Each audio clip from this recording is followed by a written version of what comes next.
वो दूषित नहीं होनी चाहिए, वो हवा अच्छी होनी चाहिए।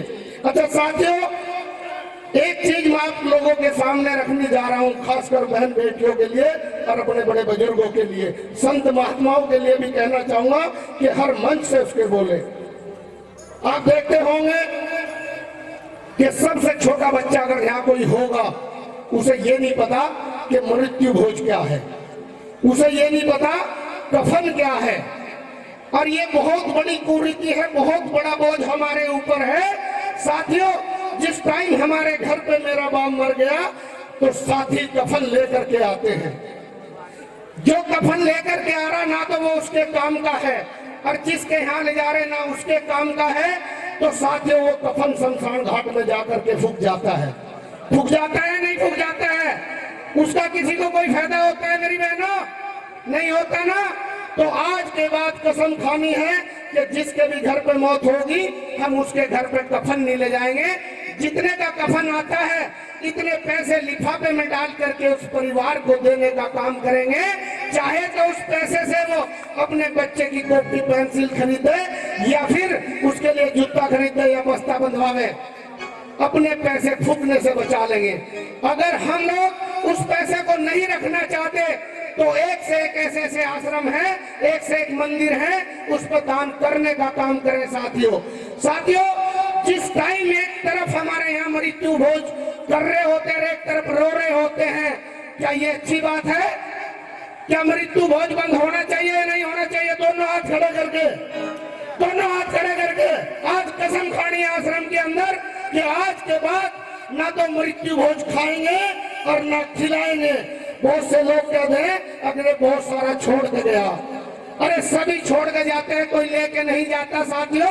क्योंकि अगर मेरे यहाँ मौत हुई, मैंने किसी को खिलाया नहीं, और किसी के यहाँ मौत हुई तो मैंने खाया नहीं, बताइए कौन क्या कह देगा साथियों? उस टाइम पता नहीं उसके घर में पैसे होते हैं या नहीं होते हैं। एक टाइम पर बीमारी में पैसे लग जाते हैं, और अगर नहीं पैसे हैं तो वो किसी साहूकार से पैसे उधार मांग करके लेता है। वो तारता मर जाता है।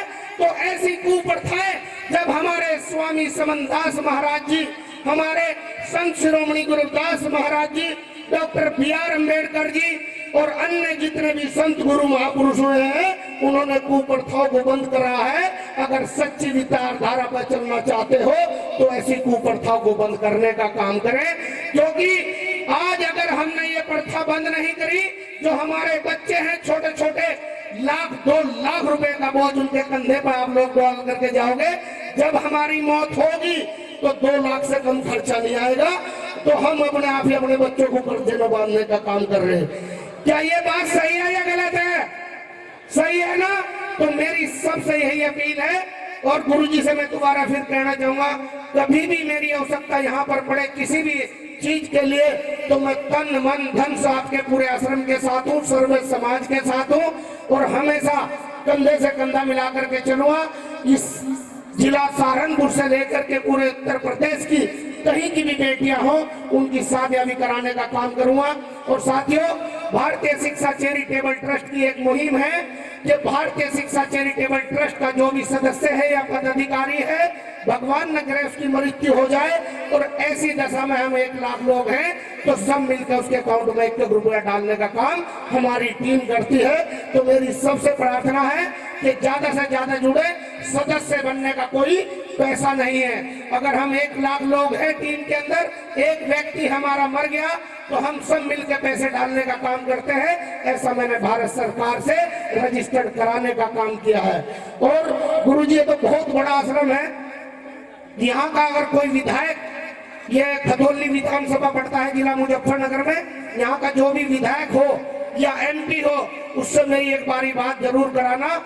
इस आश्रम के लिए सौंदर्यकरण के लिए एक मैं अपील डालने का काम करूंगा साथियों, जिससे कि अभी आप देखते होंगे कि जिला सहारनपुर के अंदर लतीफपुर आश्रम में गुरुजी 1,06,27,000 हमारे जो विधायक जी है मुकेश चौधरी जी, उन्होंने आवंटित कराने का काम किया। और 70 लाख रुपए की एक किस्त भी आ गई।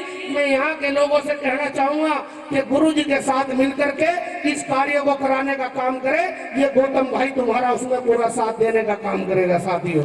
और हमेशा से आप लोगों के साथ रहूंगा। मैं अपनी वाणी को विराम देने से पहले एक शेर के माध्यम से बात को खत्म करता हूं कि आग लगी आकाश में जल जल गिरे अंगार, आग लगी आकाश में जल जल गिरे अंगार, अगर संत न होते संसार में तो जड़ मरता संसार, जड़ मरता संसार। साथियों, डॉक्टर बी.आर. अम्बेडकर जी ने